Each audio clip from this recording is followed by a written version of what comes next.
Well, hello, everyone. Thank you for joining us today. This session is on innovative toolkits for urban heat adaptation. I'm hearing a bit of an echo, but let's just get going. This is going to be a great session. And I wanted to just welcome everyone. Thank you for joining us. And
sorry about that. I just wanted to, hopefully you can hear me now. My name is Jamie Madragano. I'll be moderating this session on urban heat adaptation and innovative toolkits.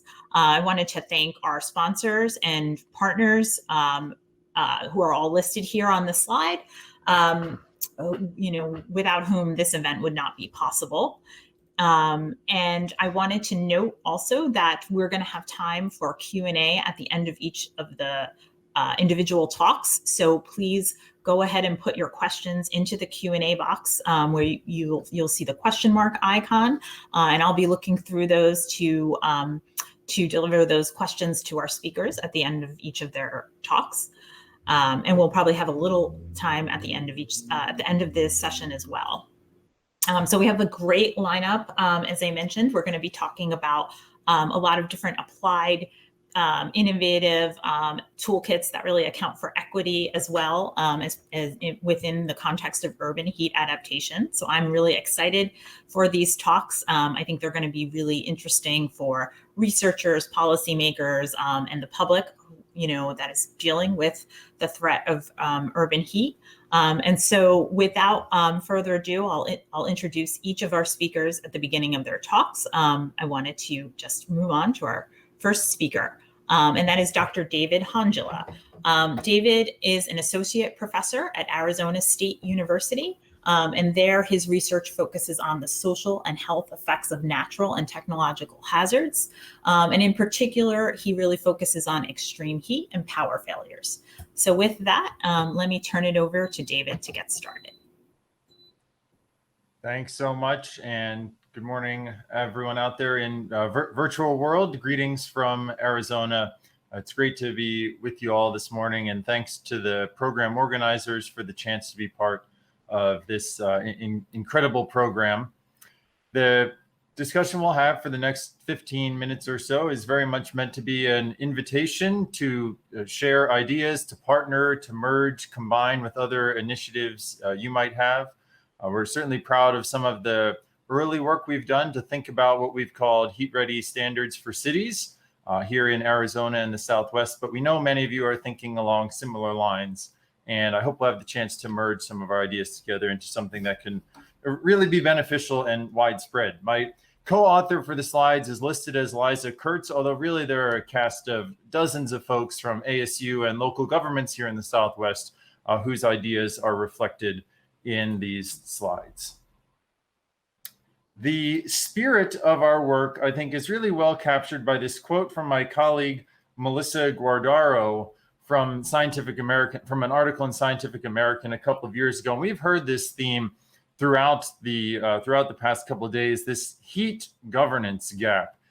There are a lot of folks in local government who talk about heat as a problem, certainly in the academic world. But when we really look closely at the structure of local government and individual roles and responsibilities, it's often quite hard to find the person or people who are responsible for managing heat. And of course, that can create a management challenge. We've even heard very striking language in public settings from professionals who we might think have a leadership role in managing heat.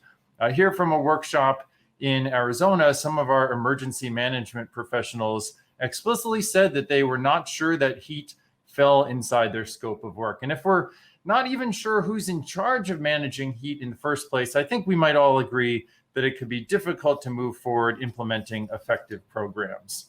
We've been thinking about how to fill that governance gap. And of course, there are a number of different strategies. We've certainly seen personnel appointments, exciting personnel appointments in the past couple months, and we know there are more on the ways, but clearly we have a long way to go to developing effective governance structures for heat at least at the local level. I'd now like to take a step back and give you a little bit of the history that has led us to our ideas around heat-ready standards for cities, and then we'll talk about what those standards might look like. The conversation dates back until at least the mid-2010s, and the landscape at the time was that we'd hear from our colleagues at the City of Phoenix. For example, their Chief Sustainability Officer says, ASU folks, our phone rings all the time with other cities asking what we're doing to manage heat in Phoenix, and they want to know what they can be doing. What answer can we give them? And we did not have a very tidy answer. I'm sure you all have some resources that would come to mind in helping answer that question. But the playbook, if you will, for how city might manage heat wasn't entirely clear to us. At the same time, ASU and indeed many universities here in the Southwest and beyond are certainly pursuing wide-scoping, broad applied research on urban climate and hazard management, all coming to this observation that heat just doesn't seem to fit into our current management paradigm. Let's step forward. Tempe, the city of Tempe and ASU were fortunate to have the chance to collaborate with the city of Buffalo on a National Science Foundation Smart and Connected Communities grant, where we really got to look through the magnifying glass at how those two mid-sized cities in very contrasting climates manage both heat and cold. But perhaps the marquee event and opportunity that helped us advance this idea of heat-ready standards for cities was when Phoenix positioned heat as its leading challenge in a national ideas competition fostered by the Bloomberg Philanthropies in 2018. Phoenix and ASU team was selected as one of 35 cities to advance in this national ideas competition to develop new strategies for, in this case, tackling urban heat, although Phoenix was the only city in the competition that positioned heat as its major challenge. And the Bloomberg spirit was very much embraced the idea of prototyping different parts of solutions to the urban heat challenge. And you can see some photos that illustrate different aspects of our prototyping work as a Bloomberg Mayor's Challenge champion city. What occurred to us during our Bloomberg time was that there were certainly analogous models, products, certification systems, frameworks out there that we could look to as we tried to build some sort of system or program that could help cities manage heat. And the program we really gravitated toward was the Storm Ready program conducted by the National Weather Service. And just as a brief introduction to the Storm Ready program, for those who might not be familiar with it, it's intended to help communities develop preparedness and response activities for hazardous weather events like thunderstorms, tornadoes, and hurricanes. And it really creates a tight connection between local government officials and the National Weather Service forecast offices. The StormReady application is relatively straightforward, although there are certain activities that might take a while for a jurisdiction to complete. For example, developing a series of public seminars that can promote the idea of weather readiness, or writing a formal hazardous weather plan. The StormReady program and application are managed by local weather service forecast offices across the United States and has been wildly successful. Every colored symbol on this map indicates a community of one type or another that has been certified as storm ready. There are more than 3,000 certified storm ready entities across the United States to date. These include cities, universities, individual buildings like stadiums or convention centers, and in some cases, counties or states have also been certified as storm ready. And the widespread reach of the storm ready program was really attractive to us in thinking about how we might be able to reach a large community of cities who are interested in improving or documenting how they're managing heat. Since the Mayor's Challenge time, we've had the chance to participate in the inaugural Global Forum on Heat and Health that was held in 2018, and had productive conversations with a number of other leadership entities and groups here at ASU that helped us continue to develop the concept. Most recently, we've been pilot testing early parts of the certification system with cities in the US Southwest, and continuing conversations with other potential partners, including you all on the line today. So what have all of these conversations led to? What do the standards look like? What are we thinking about for how a program like this might exist? The concept that we have distilled dozens and dozens of interviews, many reports, scientific articles, input we've heard at meetings is this. Heat-ready cities will be those that demonstrate increasing capabilities to identify, prepare for, mitigate, track, and respond to urban heat dangers. And there's intentional broadness and flexibility in the language there that we'd certainly be happy to chat about. We've imagined this as a 3-tiered program. And one of the programs we looked to that we think offered a very attractive model was the Climate Communities program in New York State. I'm sorry, I'm sure I don't have the name of that particularly correct, but they, like many other programs, have this progressive system.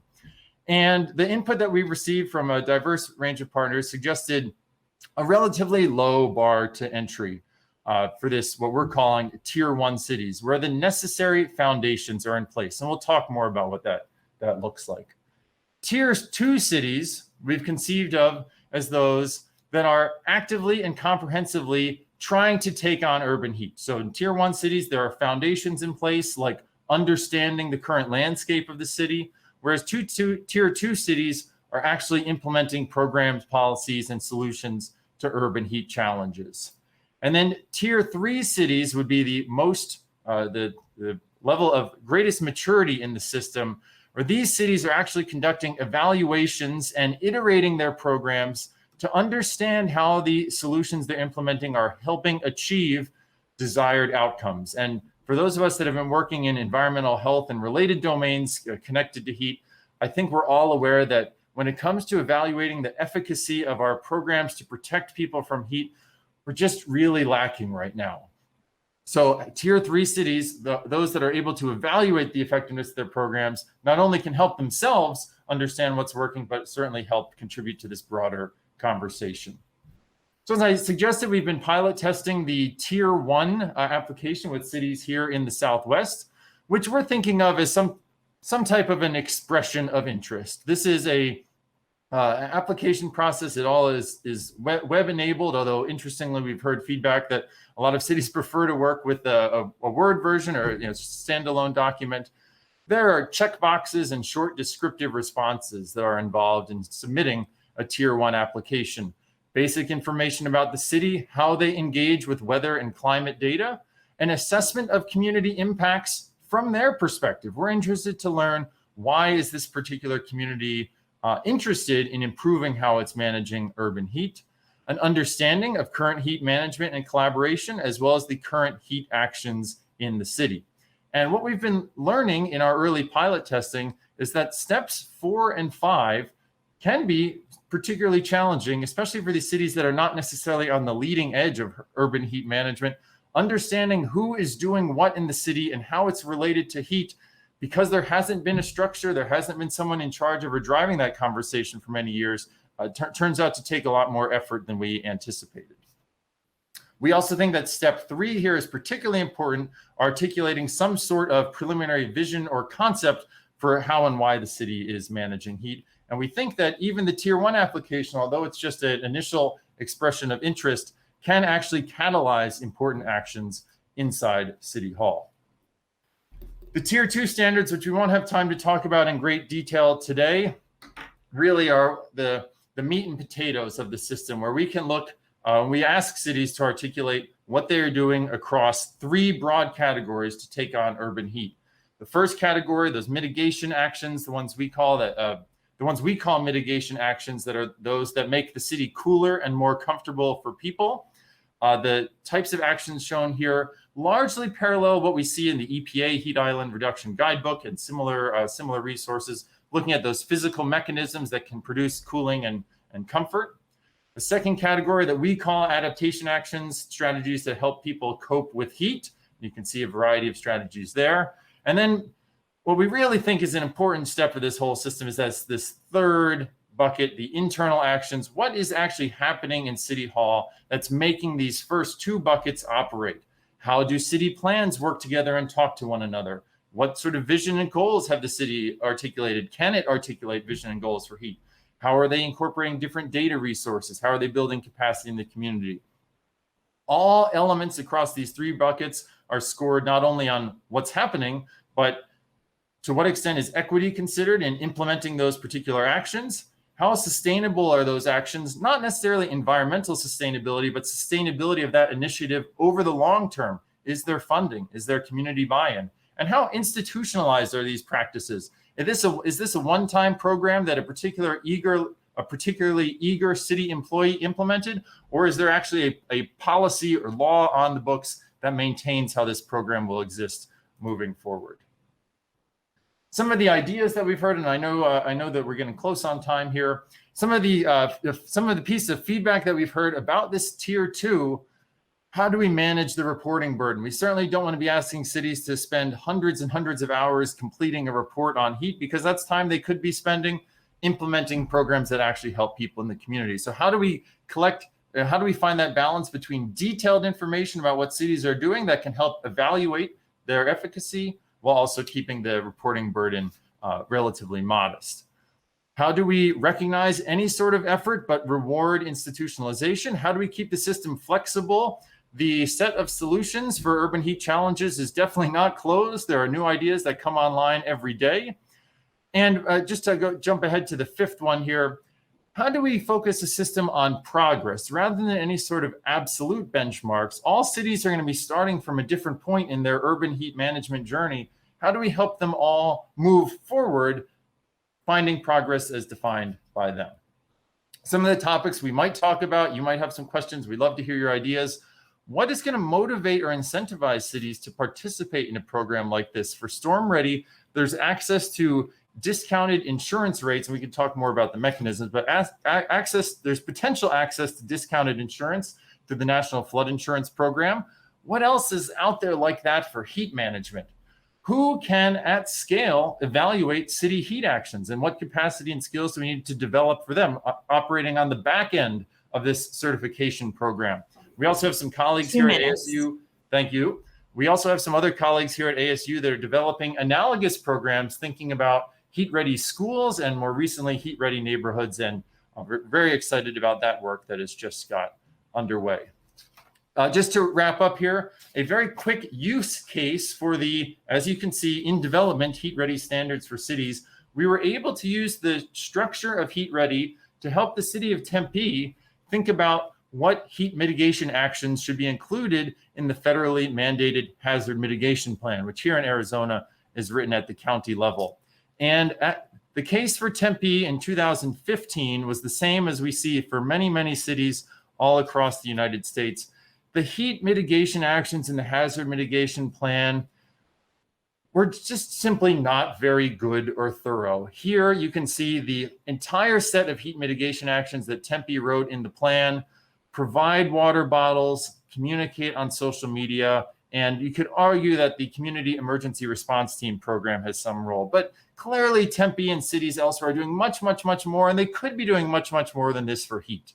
So we were able to use the HeatReady standards to think about what is the entire portfolio and what could the entire portfolio look like.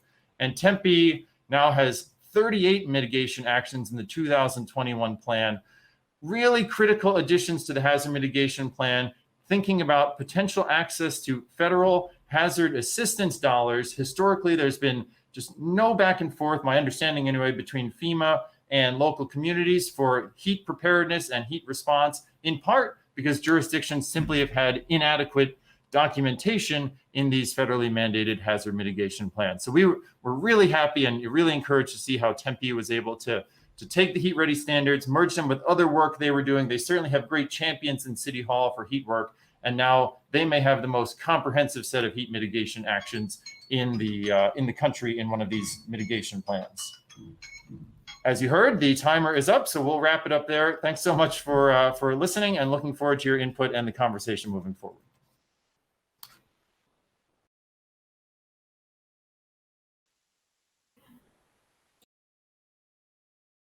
That was really interesting. And we already have one question for you. And that question comes from Sharon Sand, who says, speaking of water bottles, do any of these plans include reinstalling water fountains throughout the city? Yeah, great question. I don't recall specifically for Tempe, but I know there has been a conversation about water fountains for some of the cities in the Southwest. And as you might appreciate, the sort of engineering and public health and safety considerations are all quite interesting and detailed. But I think the short answer to your question is yes, that there is some interest in trying to do so. And I think that's a perfect example of a type of initiative that some jurisdictions might find particularly attractive, some might not find particularly attractive. Maybe the sort of water infrastructure and cost just doesn't work for them to implement, have widespread implementation of water fountains in the city.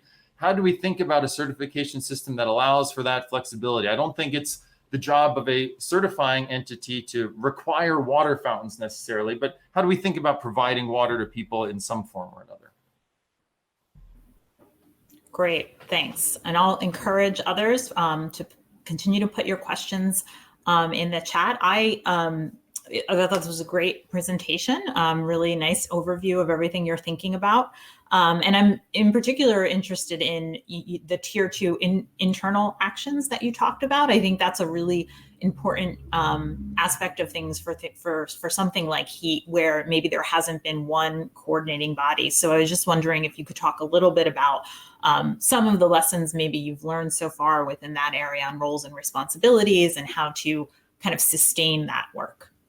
Yeah, well, I think I'd love to answer your question a year from now, once we have the chance to hear how Jane Gilbert's role unfolds in Miami-Dade, appointed as the initial chief heat officer for the county there, the first of its kind, and the city of Phoenix instituting a new heat office.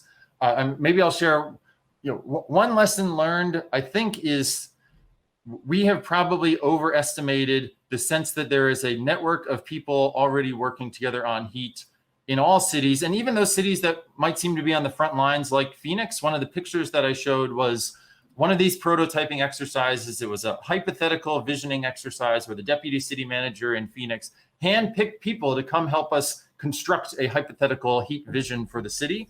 And most of the people in the room, again, handpicked by the city manager to be the all-star heat team for this exercise. Most of the people in the room had never worked together on any project before, let alone heat. So I think a lesson learned is there are a lot of connections yet to be made in how we're managing heat. Great. And I think somewhat relatedly, Tyler Brown asks, is there a particular place you think heat governance should live? Emergency management, public works? Yes, and I think is my initial answer to your question. At least our experience here in the Southwest, it's not clearly an emergency management function. And we've certainly heard other talks, right? Like somebody is, the person in the city who's thinking about having the best shade structures at transit stops, that does feel a little different than the role of an emergency manager, although I'm not saying it's not important and can help in emergencies. I mean, I like the model that we're seeing from Miami and now Phoenix in creating a pseudo department or equivalent that can play a coordinating role, maybe similar to where we saw sustainability managers 10 or 20 years ago. Or if we look across the country, I think there are a lot of similarities between the nature of heat as a hazard and air quality. And air quality is managed by its own departments all across the United States. Great, thanks, David. There's a couple more questions. Maybe you can answer them in the Q&A because we need to move on for time. Fantastic, and yeah, thanks for these great ideas. Certainly, we'll do so. Thanks. Okay, so our next speaker is Ray Shi. And Ray is a PhD candidate in the Department of Environmental Health and Engineering at the Johns Hopkins University. Ray's research interests focus on decision-making under uncertainty and its application to inform climate adaptation, and in particular in urban areas. So Ray, please take it away. Hi, everyone. Thanks, Jamie, for the introduction, and also thanks the sponsor for the program to bring us the great presentation. And also thanks the previous presenter, David, who pointed out many existing gaps in the current management of the urban heat. But the good news is most cities are taking the problem more seriously and assigning positions to in charge of managing urban heat. So imagine you are a person who are responsible for urban heat adaptation for your city, and what you will do, and which part of the city you should take actions first, and what actions you should take. How can you adjust your decisions in later years? And whether the benefits of the actions you take can justify the cost. So today I'm going to present a decision support tool called CityHeat that can be used to guide investment decisions in urban heat adaptation. So those questions cannot be answered intuitively, and the optimal decisions cannot be found easily.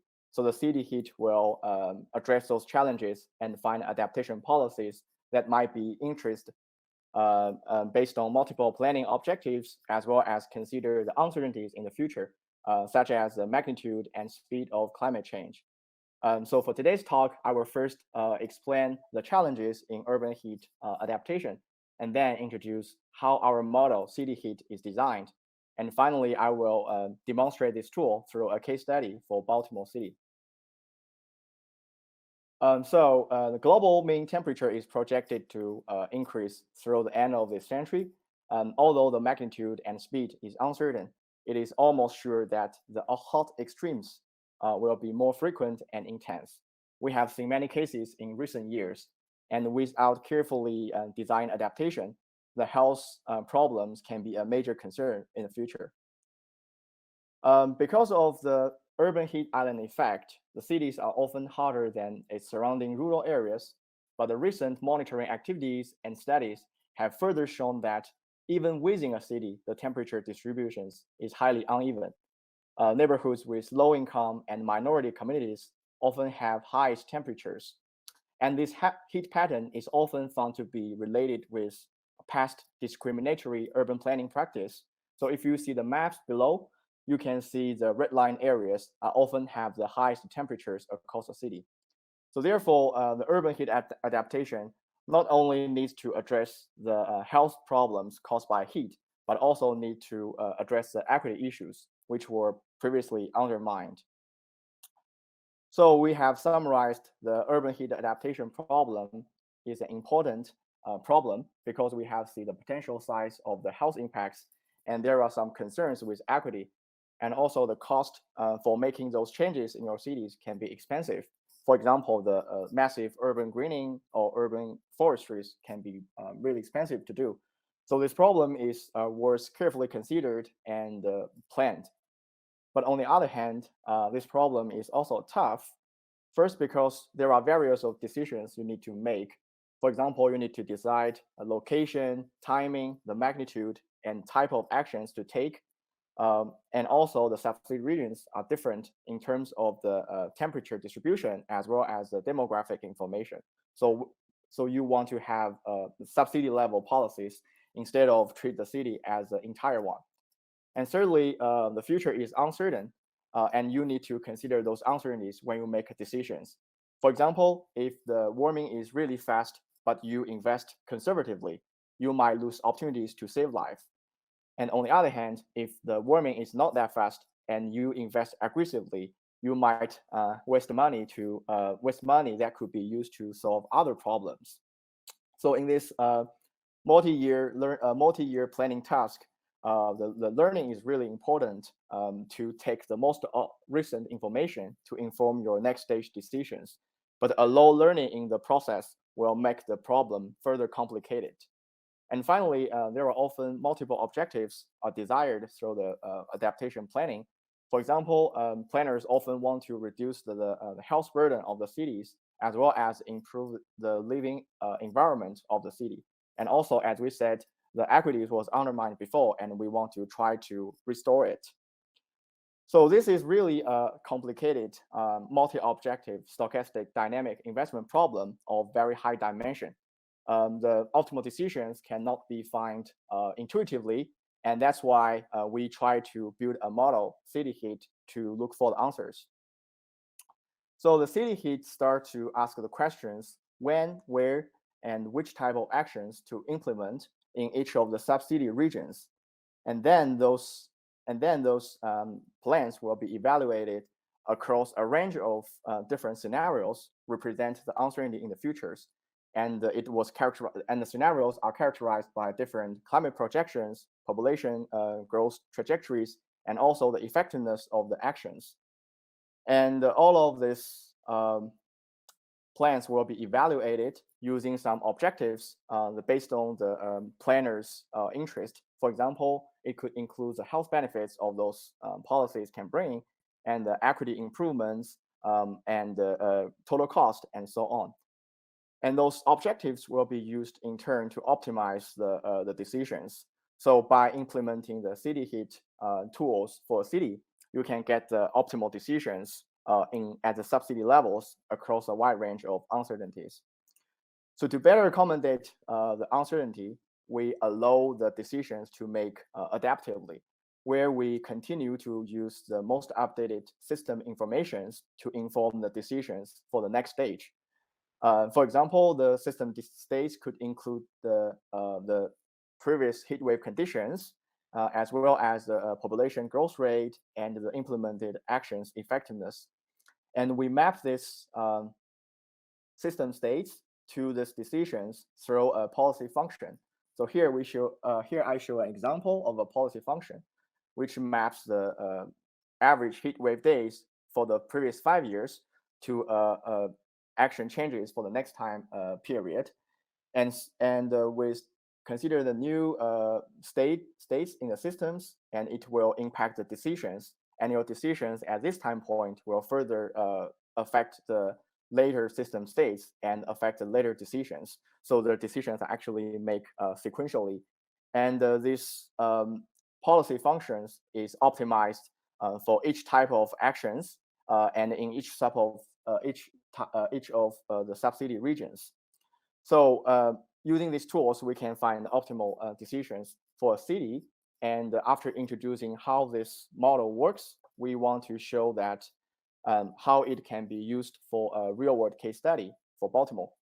So Baltimore has a very high heat-related deaths, and the population is aging with a very high poverty rate, which means there could be more heat vulnerable populations in the city, and the heat inequity issues has been widely reported before.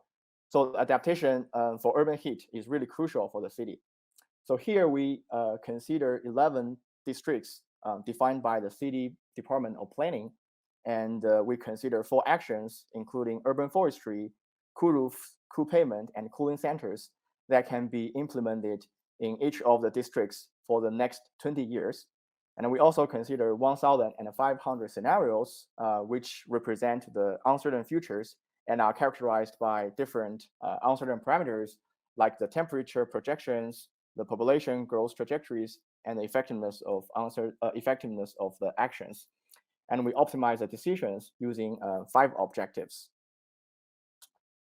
So by implementing this tool for the Baltimore case, it generates 170 optimal adaptation policies for the city based on 5 objectives, including the total cost need for each policy, and the total heat-related mortality reductions, and the mortality rate differences across districts, and the worst year mortality, and the total CO2 reductions by the implement policies. So ideally, you will want to minimize the cost, maximize the mortality reductions, and minimize the mortality gap between districts, and minimize the worst case mortality, as well as maximize the CO2 reductions. But in fact, the objectives are trade-off in different policies. For example, if you want to save more lives, you will need to spend more money. And the color of each line actually represents the unit cost for saving one life by each policy. And this visualization tool can help users select their desired policies based on their preferences by defining a range in any or several of the objectives. By imposing those range, the policies will be highlighted. And also the pairwise trade-offs could be also illustrated. Here we show that the trade-off between mortality reduction with the total cost and the mortality rate differences across districts, respectively. So on the left figure, we see a quadratic form between the mortality reductions and the cost, which represents an increasing marginal benefit or increasing marginal cost for saving lives. This is because our model assumes the most cost-effective actions are first implemented, and then the less cost-effective actions will be added. And on the right figures, we see there is an inverted U-shaped relationship between the mortality reduction and the mortality rate differences across districts. This is because at first, when your total spending is limited, you can only concentrate the investment in a small set of districts, which will enlarge the gap between different districts. And on the later stage, when you have more money, you can spend them more evenly across the districts, which shrink the gaps between the districts. And let's see the two policies with same mortality reductions, and they have different mortality rate differences between districts. And the larger ones means the less equitable policy. And we can see here the less equitable policies can be the more equitable policies on the below can be more expensive than the less equitable policies, because when you allocate resources, you not allocate them in the most efficient ways which will undermine the equities. So the trade-offs will help the users decide which policy is of their interest and the worthwhile further consideration. Once they select a specific plan, that the city heat model. 2 minutes. Okay, the city heat model will produce more detailed information for each individual policies. So for example, here, I used the highlighted policies before as an example. So on the top, the table shows the objective values of such policy in different dimensions. And also, it tells you the optimal number of cooling centers to open in each subsidy regions and the policy functions for each type of actions. It also shows that the expected changes that could happen for the next 20 years and also associated cost for each type of actions. Because the decision rules depends the actions based on the system information, and the system information is stochastic. So the same policy could function differently in different scenarios. So here I use a worst case scenario and best case scenarios as an example to show how the same policy function differently in the two scenarios. So in the figure, the bars represent the investments you spend for different actions in each year, and the lines represent the mortalities for each year. We can see the line above is the mortality with no adaptation, and line below is mortality with adaptation. And the gap between the two lines are actually the policy effect in reducing the mortality. And here we can see the policy, triggered follow-up decisions in the future time steps in the worst-case scenarios, because the policy noticed there are a lot of heat waves in the systems, so it triggered the decisions. But at the base-case scenarios, it finds there is not very many heat waves happened, so it did not trigger the further decisions. So this makes this adaptive management ensures that your investment will be only triggered when it's necessary, and it will reduce the risk of over and under investment. So in a summary of today's talk, so we first identify the problem as a very tough adaptive management problem, and we show how city heat can address those challenges, and also provide a reference set for the decision makers to choose the decisions from. And also the model is a generalizable tools. The most important input data required for this model is publicly available, and the code will be online and with a user manual. And also for the Baltimore case study, we learned that the marginal cost of saving lives from extreme heat can be increases. And we also find that equitable policies can be more expensive, where we identify trade-offs in effectiveness, efficiency, and equity. So yeah, thank you very much for listening, and I'm open to questions. Thank you very much, Ray. Really great talk.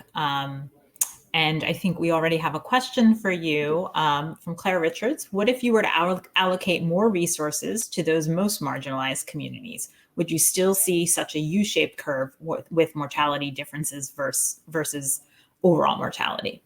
Well, I think this is a great question. I think that figure shows different policies in those dimensions, and I have shown that for the same mortality reduction levels, some policies, for example, this one below, where it has a smallest gap between districts, it allocates more resources to the marginal communities, and this one it probably just to allocate resources more efficiently to reduce the total mortality. So that's less cost. So this U shape is actually is actually caused by the way you allocate your resources, whether you want to allocate them in a most efficient way or you want to allocate them in a more even way. And when you want to do that more evenly and care about equities, you need to spend more. So that's actually the trade-offs in the efficiency and equity. Great, that's helpful. Let's see. David asks, this comments, this is a fantastic talk. And in your dream world, would you like to include other types of outcomes or metrics in this framework, like quality of life, comfort, energy? Yeah, that's definitely a great question. And I think this is just a framework, and the objectives and the scenarios and the decisions can be customized to the specific need for different cities. So if city planners, they want to consider the quality of life measures, and they want to consider different objectives, they can add that into the systems to measure. So this is can be expanding in the future. But now I just show an example of the case study we did. Great. And I think there is a somewhat related question in the chat that maybe you could answer later. But another question that came to mind for me is also if you've piloted this so far in Baltimore, are there different things you're considering for different types of cities, or are you going to undertake any more testing in other cities? Yeah, that's a great question, and that's what we're trying to do because we are affiliated with the Marisa organization. We want to try to first scale this tool to different Mid-Atlantic cities, maybe DCs or some cities in Virginia. And I think for your questions, like the city-specific properties should definitely be taken into considered. And before implementing these tools, we should have conversation with the city planners, what you cares more about and what's the priorities of the cities. And then we will define the objectives and the way the decisions make based on their preferences. So this is highly interactive tools. We need input from decision makers. That's great. I think everyone is looking for that. And so it's going to be a really useful tool. So I'll just encourage you to take a look. I think there were some additional related questions, but we should move on to the next speaker. So maybe you can answer those in the chat. Thanks. Sure. Thank you. Okay, great. So let's see, let me get us to.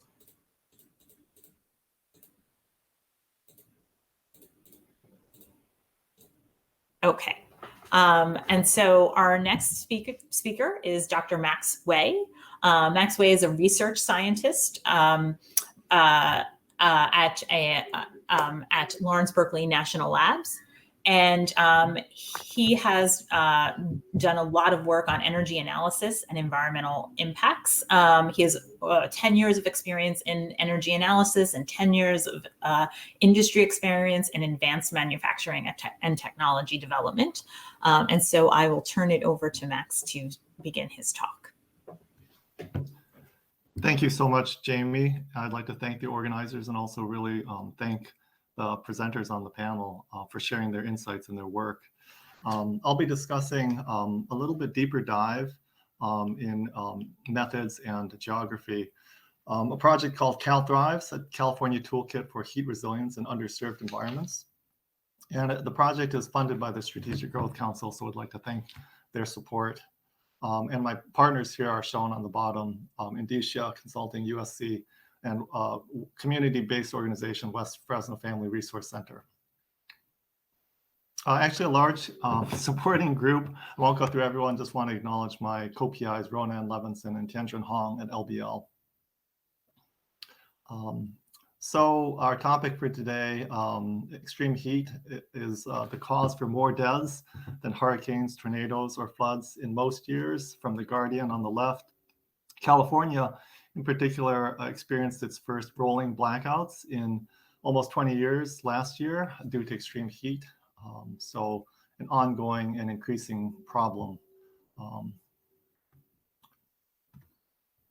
So heat is increasingly brutal in the California Central Valley, including Fresno, where there's a confluence of factors: low incomes, poor air quality, older homes, and high utility bills, which disadvantage many residents. The number of extreme heat days is going up by about a factor 4 by mid-century. Actually, there were 64 days of over 100 degree Fahrenheit heat this summer, which broke a record. So it's getting hotter, unfortunately.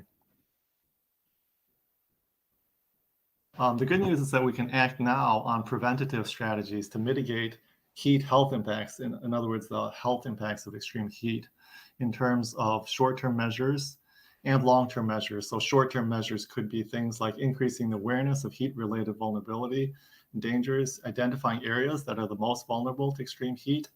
And in the long term, they could be measures that retrofit buildings or increase the tree canopy, or also enhancing community or home cooling programs like community cooling centers. And the CalThrives project is developing a toolkit for local and state stakeholders to try to advance these objectives. So our heat resilience recommendations incorporate both community input and science. So the factors are on the left, feeding into the toolkit of community engagement as a pillar of the work. So for example, community engagement can help inform our understanding and what can be done to improve the efficacy of cooling centers.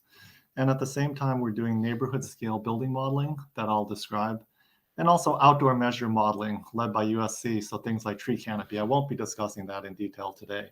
But the output from this heat resiliency toolkit are planned to be fact sheets, modeling outputs and summaries, a heat vulnerability index tool, and online tools describing some of the software, as well as some higher level policy and program recommendations really intended for the state of California. So again, community engagement and feedback are a key part of the project. And this is really to help us to understand how residents cope with extreme heat, to better understand residents' needs, preferences, and barriers, to propose cooling strategies, and how they view community cooling centers, for example, and also informing our modeling assumptions. So several outreach methods were employed, including community meetings, focus groups, in-home interviews, and phone interviews. Focus groups and in-home interviews were led by Susan Mazer-Stolman of Indicia Consulting. I'd just like to acknowledge that.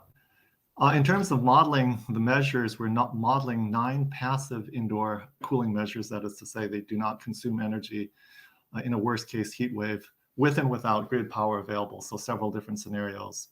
There are window treatments, cool surfaces, cool roof and cool walls, and some roof and attic measures in addition to natural ventilation, opening your windows when it's cooler outside.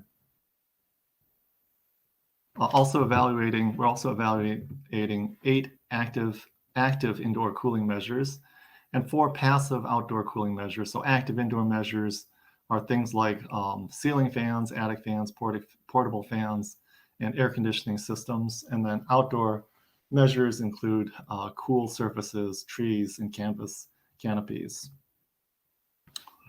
We're doing neighborhood scale building modeling with the CityBES tool. And this is an open, freely available tool for neighborhood to urban scale building modeling. So we developed a building tool set for several neighborhoods in Southwest Fresno, things like the home sizes, number of stories, et cetera. And so the CityBES tool can model energy savings for one building, but also for a group of buildings and look at interactions. And a workflow is shown here of collecting data, building the baseline prototype models, and then doing a neighborhood scale simulation with and without grid power. And then looking at the output as looking at resilience metric output.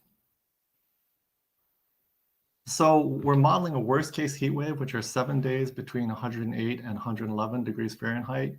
And we consider several resilience metrics shown on the right, including unmet degree hours, heat index, caution, set, and PMV. It's just to say that there's no perfect parameter for heat resilience, but these take into account different parameters such as air temperature, humidity, and mean radiant temperature and air velocity, for example.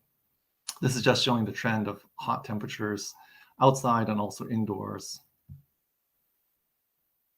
An example heat resilience metrics is unmet degree hours, and it's just basically a measure of how often the indoor temperature exceeds the temperature set point of, say, the air conditioner set maybe at 25 degrees Celsius. So it's just an integration or area fraction of the times at which that's exceeded. And you want to minimize this value, unmet degree hours.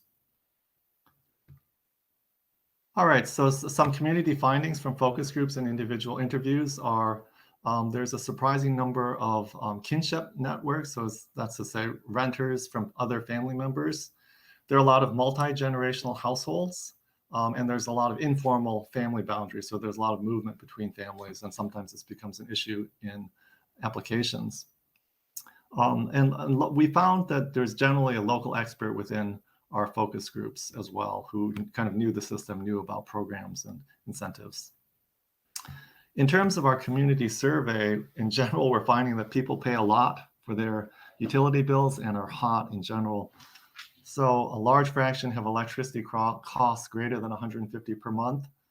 70% or more report feeling too hot at home during the summer. I won't read through all these, but on the flip side, a smaller fraction of them have a measure which we are finding promising for heat resilience, which is solar control window films. In terms of cooling center findings, we're finding that the majority of residents prefer to balance mild discomfort from heat and stay in their homes rather than to go out. And there are different reasons for that. One reason was that people didn't feel comfortable with the demographics there, like older people weren't comfortable with young people running around or kids running around. And there's no common location that people took shelter in, so they didn't generally go to the mall or the movies. And there's really no magic bullet for improving attendance at these cooling centers. A few recommendations is, there's scope for extending and enhancing the services at these spaces during these heat waves.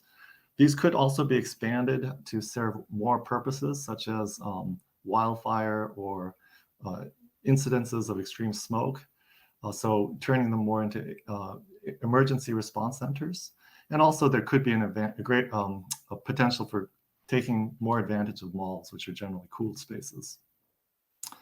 Okay, in terms of our cooling elements, toolkit elements, I just wanted to share some of the toolkit elements. On the left here, community info sheet, a summary matrix of outputs, measure sheets, online tools, and policy recommendations. And just wanted to highlight that there are various stakeholders and audiences, from local residences and community organizations to state-level agencies. And just to flash through some of the elements, just to give an idea of the scope of what we're generating. You've probably seen things like this, but this is just like a community information sheet to help residents understand how to keep cool when it gets hot in terms of surfaces and water, the skin, moving the air movement through fans and opening the windows, and keeping the heat out, things like cool roofs and blackout curtains. Secondly, we're also generating cooling measure fact sheets, such as window films and air conditioning systems. So in a brief information sheet on something like a solar control window film with a description of the measure, benefits, installation considerations, tips, cautions, and some cost considerations, for example. We're also generating a data set or matrix of resilience metric outputs. So for example, for a smaller home, single-family home, pre-1978, a tabulation of resilience modeling outputs as a function of scenario and as a function of the measure being applied. So the baseline value for each metric, and then the percentage reduction for each measure. Here, the set of passive measures are shown. So we're making this available more for the designers and the engineers stakeholder group. This is just a simulation example of unmet degree hours as a function of passive measures on the right, just showing that in a grid-off scenario, again, a worst-case heat wave, that in this case, natural ventilation and solar control window films are showing good reduction in the UDH metric. In terms of online tools, again, we're featuring the CityBES tool and also the Heat Vulnerability Index tool. And just an example of the heat, or a slide on the HVI tool, we're folding in inputs from three aspects: exposure, sensitivity, and adaptation, folding into a heat vulnerability index. This is showing the highest vulnerability is in South and Central Fresno with high sensitivity and low adaptation. And one note here is that one unique feature, somewhat unique feature here, is that we're including a building heat resistance indicator. In other words, in terms of the exposure risk, we're trying to factor in the age of the housing stock as well as the types of equipment. So if you don't have an air conditioner, you just have an evaporative cooler, then you're at much higher risk during extreme heat waves. Finally, we are including a set of policy and program recommendations. I think this harkens to the first talk, but in California, at least, there are no cooling requirements. So really the development of minimum cooling requirements by climate zone and building type is very important. And also policies to up-level cool walls and cool roofs. So these can really improve heat resilience by reducing the amount of thermal gains or heat retention in buildings. And it's very cost effective when you're doing these measures on replacement. When you're repainting or re-roofing your home, there's really no incremental cost or very low incremental cost. And programmatically, how do we incorporate more passive and or active cooling measures into existing programs, existing energy efficiency programs, for example? And I think there's more room for a testing, demonstration, and piloting of those measures. And also within the building stock, understanding better what is the baseline of the housing stock in terms of the insulation, in terms of the demographics, and also in terms of the cooling equipment is very important. As part of that, I think there's room to extend traditional energy efficiency audits to include something like a heat resilience audit or a heat resilience assessment. And finally, in terms of future research priorities, I think there's room for much better quantification of non-energy metrics such as health, safety, productivity, comfort. So if it's over 100 degrees, you're really not very comfortable or productive, for example. And also quantifying similarly the health impacts. So if we see a metric which is high or in a dangerous category, how can that be translated into an actual health impact or health cost to the community? So our full modeling results in Toolkit will be available in a few months, hopefully by early next year, with estimated reductions in indoor air temperature, various heat resilience metrics, and additional recommendations that I've described, covering passive, active, and outdoor measures, and also building codes and building code innovations. So thank you very much for your attention. Great. Thank you so much, Max. It was a great presentation. And we do already have a couple of questions for you. So Edith de Guzman asks if you've seen any nice examples of private-public partnerships to make cooling centers a little more attractive. So thinking about, you mentioned malls, but thinking about movie theaters or free days for museums, on those extreme heat days.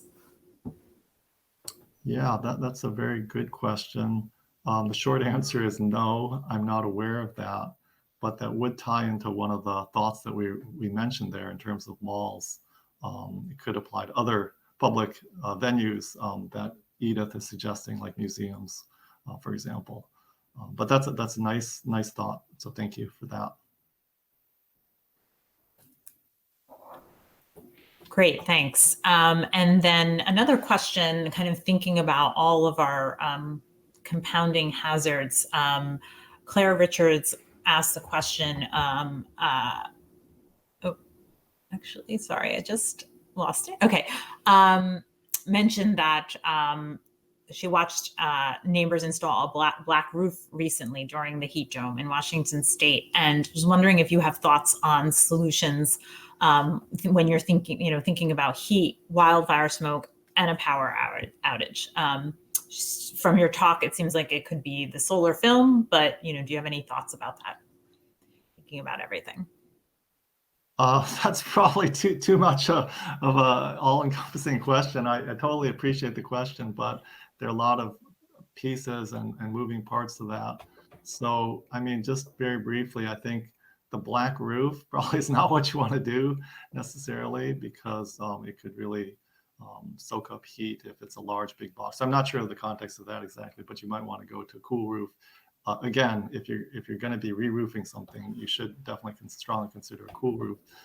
In terms of the interaction of wildfire smoke and heat resilience and a lot of these various policy objectives, I think Ray set it up very nicely that these policy objectives, ideally, it would be great to implement something that knocks everything out all at once. But unfortunately, it may not really be possible to do that. So some policy, it could be some hard policy choices are needed. Certainly equity is a strong imperative in the state of California.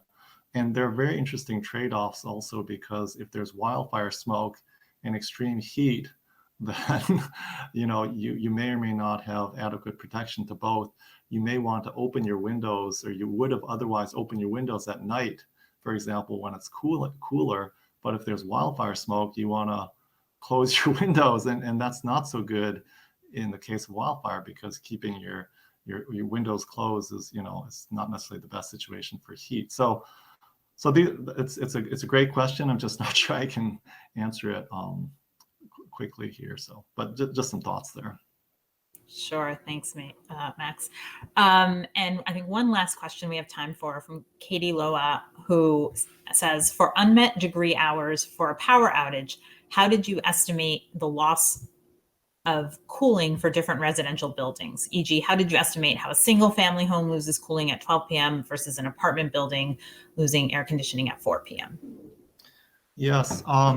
We didn't necessarily have a temporal dependence on when the cooling is lost. So when we model when I talk about something like a grid on versus grid off, I think it just refers to a scenario where grid power is lost. So I'm sorry, there's just a trend of the hot temperatures, and it's just like a binary function of grid power available or not. The question of when it occurs is not something that we explicitly model. In other words, if it occurs at 2 days in versus 1.5 days in or 4 days in, yeah. So, but that's an interesting point. So thank you for the question. Great. Thank you so much, Max. I think there are probably a few other questions that you can take a look at related to a lot of interesting discussion related to your talk.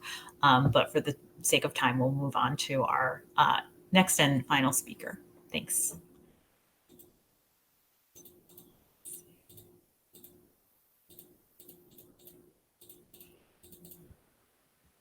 Okay. Wait, oops.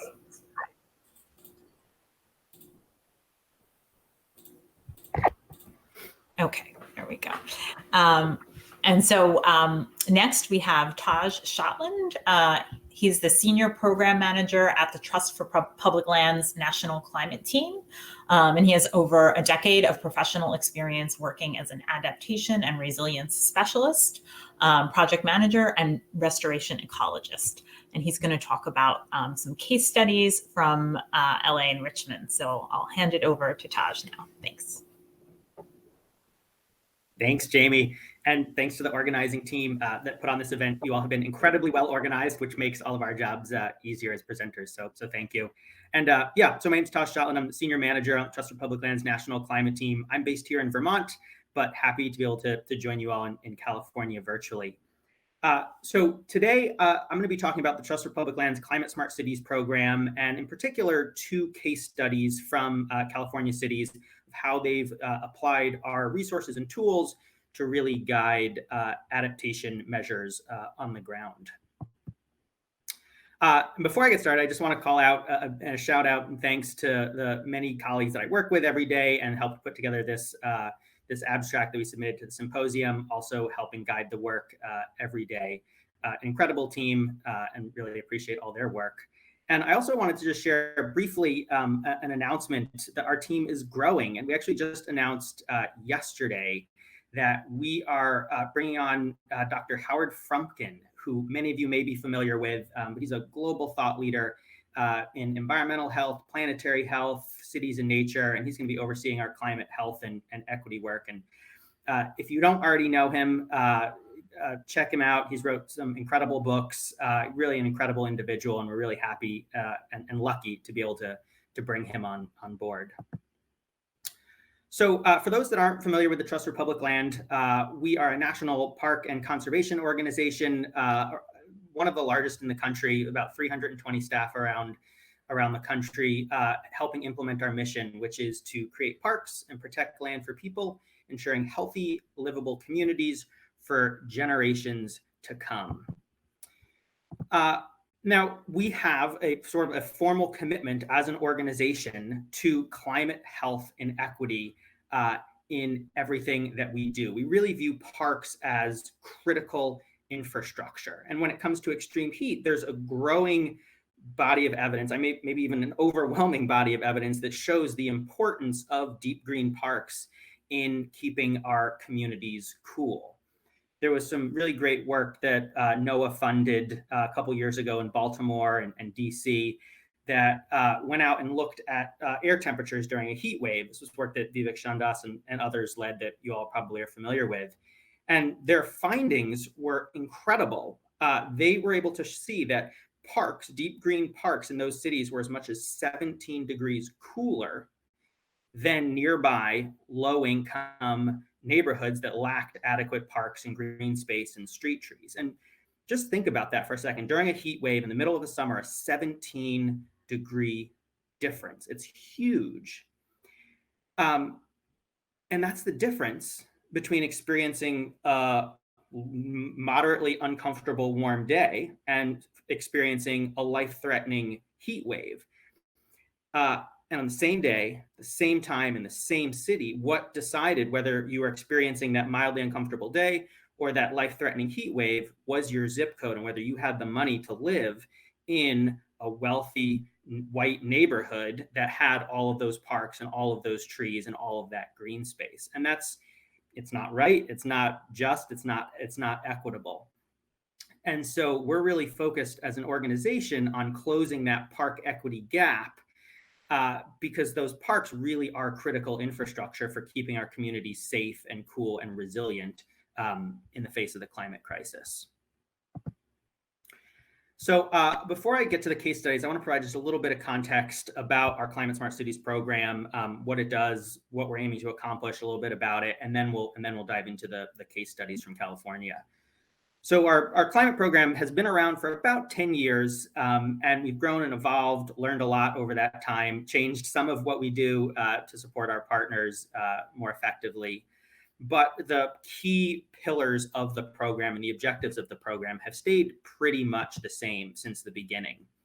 So from the start, climate equity, has been the key pillar of the program. So we want to drive investments to low-income Black and brown neighborhoods that have faced this long-standing and systemic disinvestment and outright racism that have now made them more vulnerable to the climate crisis today. So that's first. Second, we want to prioritize multi-benefit projects. So helping cities collaborate with NGOs to invest in green infrastructure projects that are going to help the water department, the parks department, the sustainability office, all meet their respective goals and deliver those improved climate health and equity outcomes simultaneously. So with the equity at the center, we have 4 objectives. We want to cool urban heat islands through neighborhood greening, absorb stormwater runoff using green infrastructure, connect neighborhoods through active transportation projects, and then protect against coastal and riverine flooding. And then we'll also often incorporate health and other local community objectives as well. We have about 14 partnerships around the country. You can see them on the map, all over the country, good representation, diversity of geographies, small cities, big cities.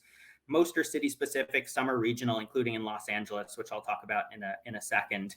And our newest partnership is just getting off the ground up in Chicago.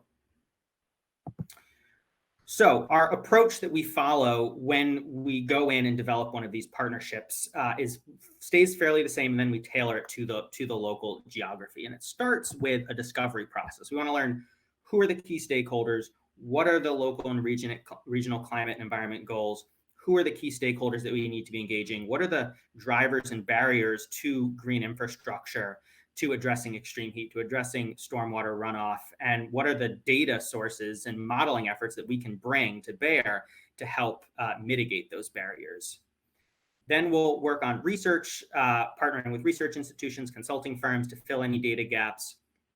And then we convene a technical advisory team of key stakeholders, and we work together to co-create what ends up being a pretty sophisticated public-facing web mapping tool and decision support tool that identifies priority locations for investments.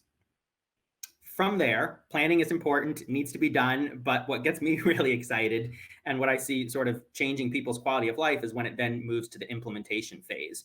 And so then we support the local city agencies, local NGOs, our field offices in using the tool to really guide capital investments and make sure that funding that's coming in to build these projects, green infrastructure projects, park projects, whatever it may be, are focused on supporting those who are most vulnerable and providing the most co-benefits.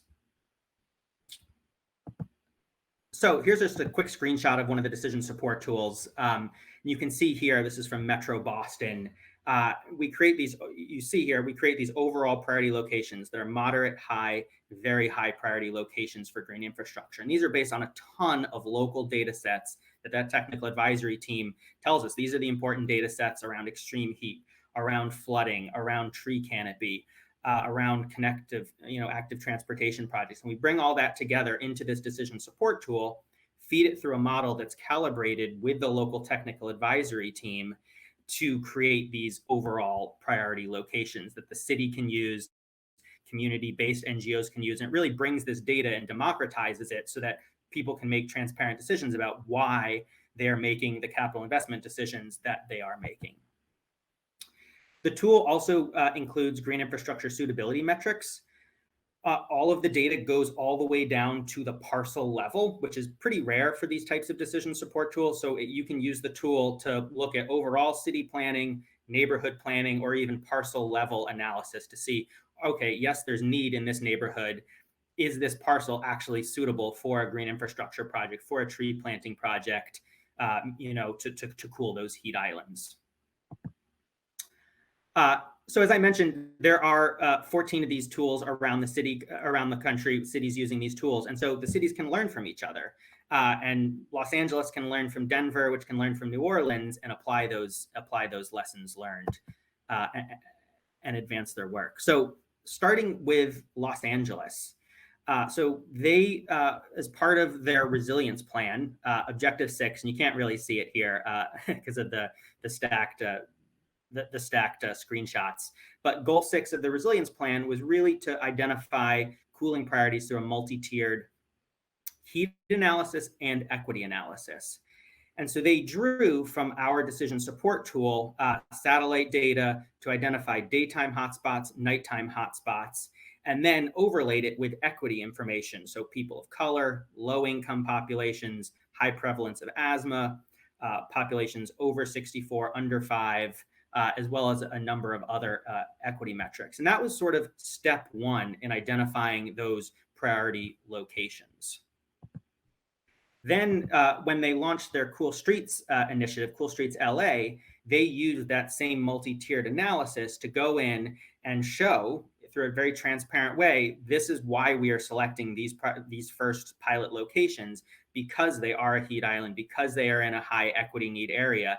And the planners were able to use the tool. They were able to show politicians and community-based NGOs, all because of this data is public facing. And so they were able to explain the rationale for the pilot project location.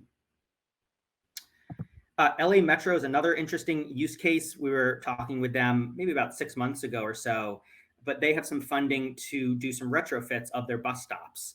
And we've all probably been in the summer waiting to get on a bus, that's suffocating heat, burning down from above, radiating from the ground. And for some, it's an inconvenience, it's uncomfortable. And others, though, it's a health concern.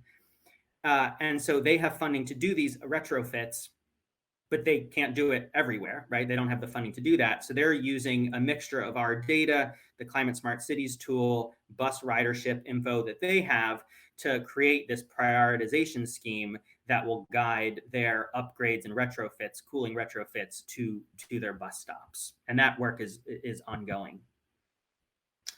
I also wanted to highlight up in Richmond, California, so north of LA, along the coast.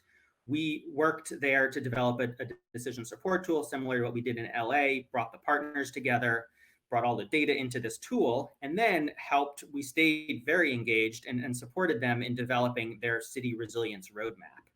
And you see those 4 objectives, the connect, cool, absorb, protect, were brought into their resilience roadmap. And they started with 40 priority projects that they wanted to advance, resilience projects that they wanted to highlight in the roadmap. And well, no, you can't start with 40 projects. We might like to, but the resources and capacity, it's just not feasible.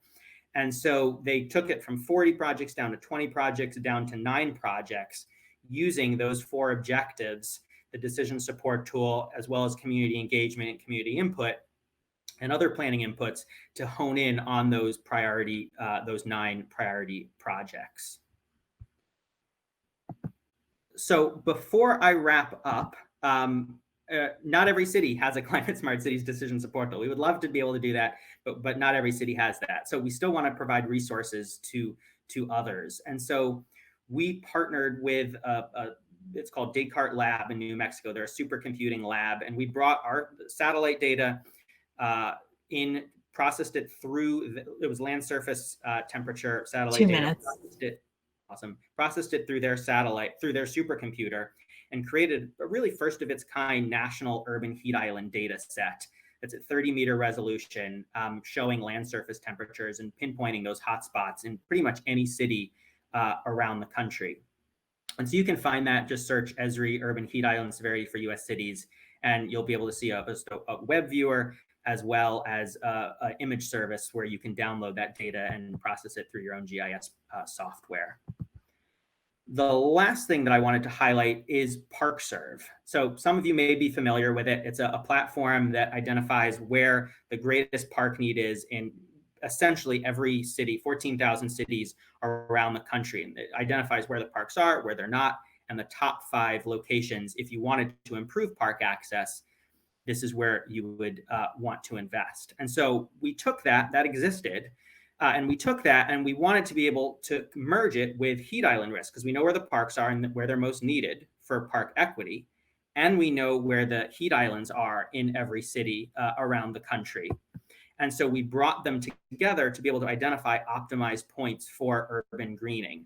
And so it'll tell you top 5 locations for park equity, top 5 locations to install parks to address heat islands, as well as the top 5 locations if you want to both simultaneously increase park access and address heat islands. And that is available nationally, parkserve.org. It includes a bunch of other heat and equity metrics and data as well that you can explore for your community. So with that, I will stop and really appreciate everyone. And it looks like I see the chat, maybe some questions flowing in. Great. Thank you so much, Todd. Really excellent talk, and looks like a lot of useful tools. I think there's a lot of discussion still going on in the chat, and for some specific questions for Taj, I encourage people to put them into the chat box. But I'll get started with something that's on my mind. I was just wondering, a lot of times, or a lot of what we're talking about now, there's, everyone is very interested in greening. And I think this is really great work to think about greening for the multiple different kind of reasons that you've outlined. And I was just wondering, there's also consideration, I think scholars and practitioners are thinking about how greening sometimes can change neighborhoods in terms of potential for unintended consequences like gentrification or displacement. And I was just wondering if that's come up in any of the stakeholder discussions, or how the Trust for Public Land is thinking about that. Yeah, great question. Such a challenging one. We have several staff over the past couple of years that have focused specifically on this. We have a new equity director as well, Rhonda Chapman, who's amazing. So we don't want to say that something is green enough and then move on and not want to make it even better because this community, you're worried about gentrification. Gentrification is a huge problem and it has to be addressed, but there are ways to do that. So working with community partners that aren't specifically park partners or resilience partners, they're housing, for example, and other community-based organizations that can help put the sort of the guardrails and the resources, the guardrails before you start building the park or doing the adaptation project, and those associated resources so that they're ready to try and tackle those challenges head on. Doesn't always work, but it's still a work in progress and something that we're interested in exploring further. Great, thank you. And so Ann Schneider comments that there's a Oakland greening project that has a lot of other aspects to it, community cohesion, pulling the community together, and sort of pushing out gangs from the area. So I don't know if you've seen other kinds of examples of this, some of the social cohesion and other aspects that you want to mention. Yeah, I'll just say, so there was some peer-reviewed research in Philadelphia when we developed a decision support tool in Philadelphia. We worked closely with the water department, Mark Camerata there. And there was some other research that had done that, I forget what university did it, but looked at green infrastructure projects that they had done and a measurable reduction in certain crime activity. Whether that crime wasn't happening or was just being pushed to a different place, they didn't really address that. But there is some evidence there that shows that taking that care, bringing the community together, putting in those green infrastructure projects and those park projects can have a reduction in certain crimes. Thanks. That's really great. hopefully, you know, we can, in thinking about all of the tools that people presented today, thinking about the multi-objectives that some of these adaptation efforts can have, and really kind of holistically looking at our communities to improve them in many ways. And I think what you've presented here, especially since many of these are available widely, is really going to be a great resource.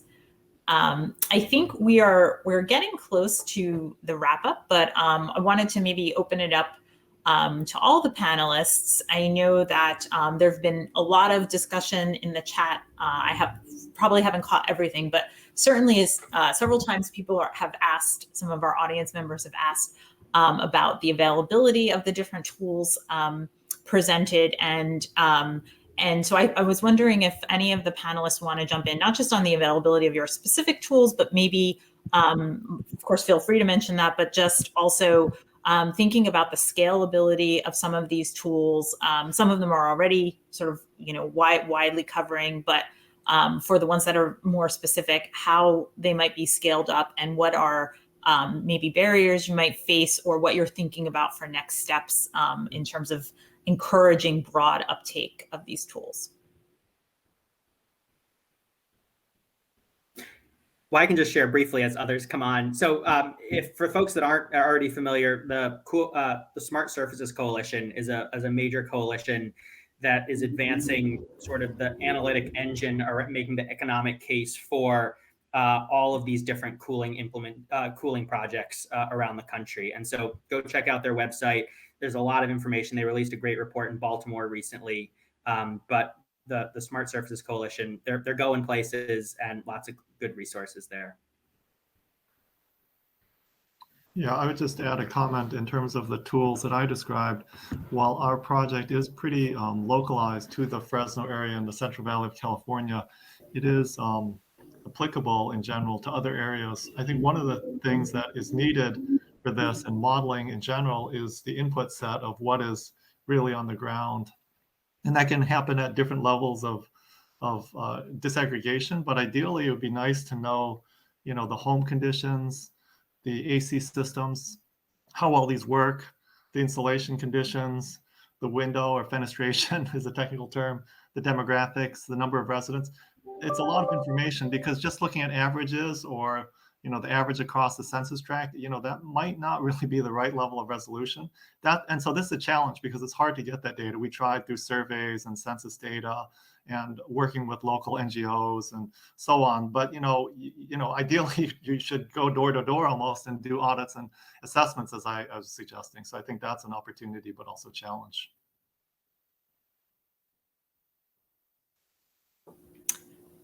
Any other final thoughts from any of the other panelists, David or Ray?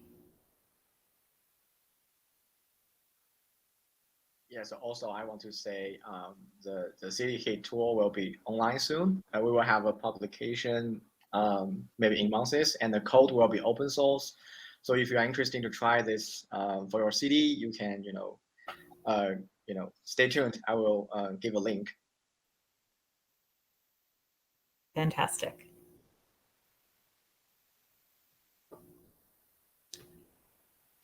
Okay, well, I think this has been a really fantastic session, and I wanted to just remind everyone that there's still a lot more to take in from this symposium. So in just about 15 minutes, there's a bunch of great sessions looking at research on financial adaptation to climate impacts, more on the economic impacts, and thinking about equitable adaptation to climate-related flood risks. So I hope everyone will be able to stay tuned and continue to attend other sessions. And for our session, I want to thank everyone for tuning in. There's been too many great questions in the chat to cover within this time period, but I want to thank all of the speakers. Really excellent talks, really, I think, very useful applied work. So thank you for putting your work out here to share, and thank you to everyone who has taken the time to attend.